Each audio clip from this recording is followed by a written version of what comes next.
NFW Nation, to another episode of the Luv Shak. I'm your host, Big Al, the Doctor of Love. And I'm your co-host, Tom and Charles. Welcome, Charles. And also, we got a special guest over here, NFW's American hero, Mike Goldsberry. Welcome to the Luv Shak, Mike. Thank you very much. Nice to be here. Yeah, I'm glad you're here. It's an honor for you to be here. And first of all, I want to tell you thank you for your service to our country. You are American hero. Charles, we've got some more matches, and while I do, remember December 31st, New Focus Wrestling presents tennis this season at the Metro Sports Center, 5820 Metro Drive in Evansville, Indiana. Bell time is 7:30. And Charles, I'll name off the matches, and if you want to give us your thoughts of them, then I'll have Mike give us his thoughts of them. Then we can take them down the line. Then we got a few questions to ask Mike. Is that okay? Sure, man. Sounds great to me. Okay, now you notice, one of the new matches is a dog collar match, which the Flash Brothers are the challengers. They're going to take on the NFW Tag Team Champions, Blazing Money, in a dog collar match. Wow, that ought to be pretty good. You know, last month they had that coffin match, and that certainly got interesting. Can't wait to see this dog collar match, Al. Okay, what do you think, Mike? These four men have been going at it for months. They're bringing every match out of the basket, bringing excitement to NFW. I'm proud to be part of it, and these guys are bringing it to the fans. Good match. All right, now we got another one. Now, Charles, we got a lumberjack match, and the fans are going to be the lumberjacks. We got Bobo Brazil Jr. going up against T-Boat. Well, all I can say is T-Boat back ready. They're ready to get his butt whipped, because them lumberjacks not, the fans right there in Evansville, they're not taking a liking to T-Boat much anymore. And Bobo is the favorite son, you know what I'm saying? I know. So what do you think about that match, Mike? Well, we got two dynamic factors in this match. First thing is we have the fans of Evansville, very educated fans, so they know what to do in a lumberjack match. Second part is this is family. Do they really want to get involved in this or not? It's going to be something else. Now we got a ladies match, Charles. Lady Vendetta, the former NFW Women's Champion, is going against Aledia Ortiz. I believe that's her name. I don't know nothing about her, Charles. Maybe you can, if you know anything about her, just let us know, my friend. Just a little bit. I know she comes out of OVW, and she's supposed to be a very tough competitor. And I'd say Lady Vendetta's probably going to have a little bit hard to handle that night. Now, you know Lady Vendetta too, Mike. Have you heard of Aledia Ortiz? Have you seen her? Actually, I wrestle quite a few OVW events, and I've met Aledia, and this is going to be a whole lot harder than well, she's a tough competitor than him. Oh, absolutely. Okay. Now, Charles, we got a grudge match now. You know what happened last show? Doug Gilbert, when he turned on Flash. So they're going to go at it this show here. Doug Gilbert's going up against Flash Flanagan. Well, first of all, I can't believe Doug did that, but I'll tell you what, Flash Flanagan is not a pushover. I'll tell you what, he can get down and dirty right with him, as you very well know. So it should be a real interesting match, and you got two veterans in the ring, so that's right. Anything could happen. That's right. Now, Mike, what I want to ask you is, you've seen what Doug did to Flash. He turned on him to decide he's part of the Rich Revolution. Rich is trying to get robbed, and we hope he's going to say no. But, that's going to be a weird match. It can go either way. It's going to be tough. I don't know. You think Flash can take Doug? Wherever Flash goes, Flash brings it. That's right. I will tell you that. But I've known the Gilbert family for a long time, starting with the Battle of New Orleans with his brother, Hot Stuff, and there's wrestling blood in that family. This is more than a match. This is heated. You turned on your partner. That's right. Now, Charles, the match that you thought of, which I think is a great idea, the Texas Bull Rope match, the Hardcore Cowboy Scotty Wolf going up against the Owensboro Outlaw Anthony Blaze. Well, there's a score to be settled. There's a lot of hot blood between these two men. It's been going on for 6-7 years that I know, and hopefully that night it'll get settled now. This Bull Rope match, Al, if I'm not mistaken, you've been in a couple of those. Yeah, oh yeah. No, they can get pretty hungry. What do you think about that, Mike? I love the matchup. These two men know each other very well, and again, this is not just a skill match or anything like that. These two men just don't like each other. Okay, Charles. Now we seen last show Drake Younger, the cycle shooter Drake Younger taking on Canadian Kid. That was one great match. Everybody loved it. They said they both were tough. Now instead of fighting each other, they're going to be on the same side. They're going up against Ace Hawkins and Brendan Espinoza. They're two guys, Charles, that I went out to see last week, and I had footage of that Master Rich rudely interrupted me last show, and I don't know how to the footage is gone, but Ace Hawkins and Brendan Espinosa against Drake Younger and the Canadian Kid. Well, I've had a pleasure to see both of these teams work, or both of those guys work. And this particular team matched up with Canadian Kid and Drake, man. You know, there's a hard-hitting little team right there. Now, Brian Espinosa, man, I've seen him wrestle. I'm not really sure about the other guy, but O'Brien, man, he can go. He's a technician. But like I said, Canadian Kid and Drake, man, both of them can fly. Everybody can fly. It's going to be a high-flying match. That's all I can say. It is. It's for the No Limit title too, so it's going to be tough. Now, Mike, here's one that we want to really talk to you about: the NFW Heavyweight Title match. 2 out of 3 falls, no time limit, no disqualification. The product of people and the head of the Rich Revolution, Master Rich, going up against the NFW champion, the Iron Man, Rob Conway. Charles. Well, I tell you what, I was with Rob for a couple of years. You know, I managed Rob right up to that belt there in the NSW. I've traveled the roads with the man. He can go either way. He's a tough competitor. And I'll tell you this right now. It'll be a cold day in a hot place before Rob Conway goes into the Rich Revolution. Because I'll tell you what, Rob's been there. He's a wily veteran. Rich has been around. But I just don't think Rob will be in. What do you think, Mike? Well, I got a little advantage over everybody else. I've known Rob Conway since the man was 13 years old. We grew up in the same town, went to the same junior high all the way up through high school together. I respect him. Whatever side he wants to fight on, the man brings it. Master Rich, I really respect Master Rich. I know people are not going to believe me say that, but I do. The thing I don't like about Rich is his gang mentality. I've seen the man bring an OVW, and he did beat. He came in first over Conway in a match, and surprised a lot of people. Didn't surprise me. I thought he had it in him. These two are coming at it. 2 out of 3 falls. This will go down to the wire. That's right. And, okay, Mike. Now, also, Rob was in an event this past week on the Kentucky Muscle. Yeah, we want to congratulate Rob Iron Man coming in. He came in second. He did great, and he's going up against another competition. I don't. They qualified him for the Nationals. Yeah. They took the first 2 people.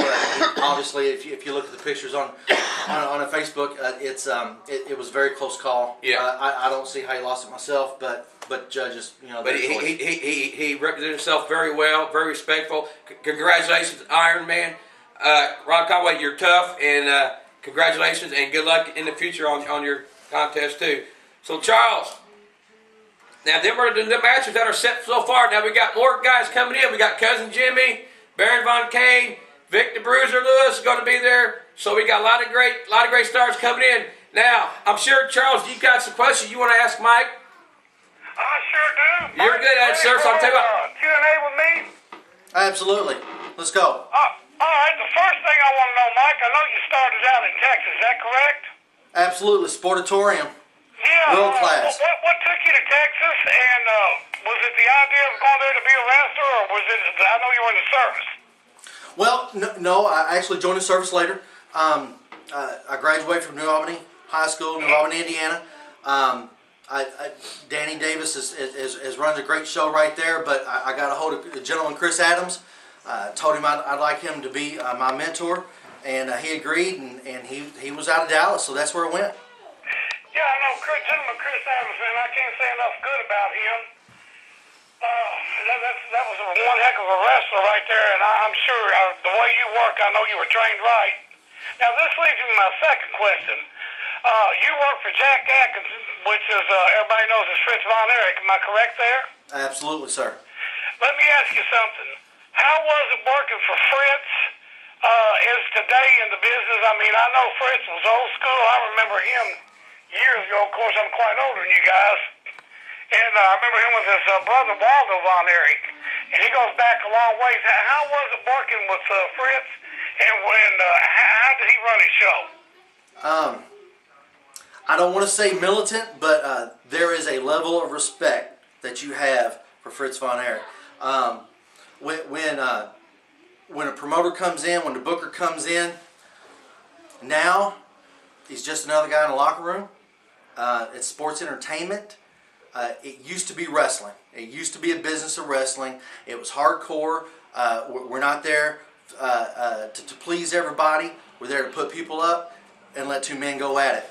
It's a big difference now. I think there's a lack of respect in the locker room for people like, well, frankly, people like you and Al. Well, you know, it has changed. I started fooling around with this in 1973, and I've seen a lot of changes.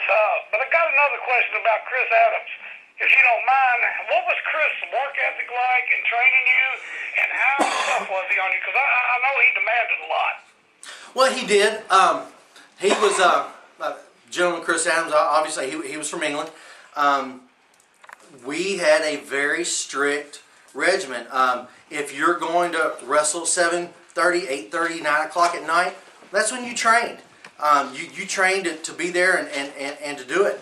A lot of early mornings that you get some rest. Back then, of course, had to go to work also. I mean, wrestling back then wasn't a high paid business that it is now. But he was taskmaster. There was points to be done, and he wasn't mean. But if you ran a little late, yeah, you might have 100, 150 more push-ups to do that day. Absolutely.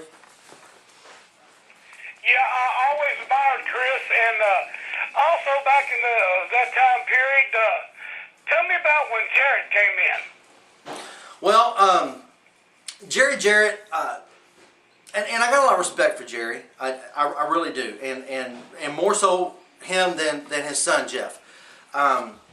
But Jerry's plan was to try to take his brand of wrestling, the Memphis brand of wrestling, global. He wanted to take over the whole United States and make it a global thing. And I think sometimes that maybe he just did a little too fast. And let's be honest, he just didn't have the deep pockets of McMahon up out of New York. Well, at that time period, there was a lot of good guys that came out while you were out there. It was Mick Foley, Chris Adams, and Gino Hernandez, which was one of my favorites of all time to this day. He went to WWF as Hercules. Yeah. Yes. Let me ask you something. Did you spend a lot of time on the road with any of these guys? Absolutely spent a lot of time with Chris, obviously. Chris had a little grudge match, hot stuff Eddie Gilbert, Terry Taylor at the time. He was coming through the area. I can't tell you how many times that me and Mike and Kevin Von Erich had went toe to toe. A lot of respect for the Von Erich family, and feel sorry for all the losses that they've taken, early losses at that. I guess some of the matches you remember the most is Texas Red. Absolutely. It was Mark Calloway who turned out to be the Undertaker. Him and Dan Spivey. Those were hard matches. Some of the biggest ones. Rick Steiner, when he first started out, I was in some of his matches. Shane Douglas. A lot of people don't know Shane Douglas because he got hurt early in his career, had a neck injury. Shane Douglas can bring it every night. Now, Mike, I want to ask you something. I'm real familiar with the Sportatorium. I was good friends with Skandar Akbar. Yes, sir. And what I want to ask you, I tell this to people nowadays, a lot of these younger guys, and they think, oh, no way. But tell us how the Sportatorium used to get, how packed it used to get. Sportatorium was, it's bigger than obviously NFW is right now. It was more like, help me, give me a good size of something around this area that would be, I mean, the Louisville Gardens. I don't know if anybody's been there, but the only thing I can associate with around here that people might know is the Louisville Gardens. Oh yeah, cut my teeth watching wrestling there. Oh yeah, I loved it. It was, it's wrestling in the round. There's 4 sides of action. NFW has 3 sides, so it kind of gives you perspective of how it is. Stadium seating. You have people sitting on top of each other. Everybody looking down on you. The energy was outstanding. The dark shows were great. The dark shows were great.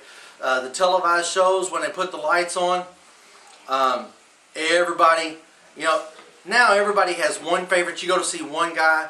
Back then, you had a favorite in every match. and it's just the energy in these places was just outstanding. It was a great place to grow up in. Oh yeah, it is. You were real lucky to be out there at that time period. My good friend Tony Falk was out there at that time period. Did you know Tony? No, I don't remember Tony. Tony, he came out there with Jared, and he revved a lot, but he was Boy Tony in USWA, if you remember that gimmick. I do. Yeah, that was Tony, and he told me all some great stories. You know how he went back with Cactus Jack, Nick Foley, whatever you want to call him at the time, and he had to take his cowboy boots off of him. I think his feet swelled so bad. You know what I'm talking about? Well, I remember the gimmick. Yeah. But I remember seeing it later. When he ran that, and he was also telling me about the gimmick with was it Eric Embry where they did the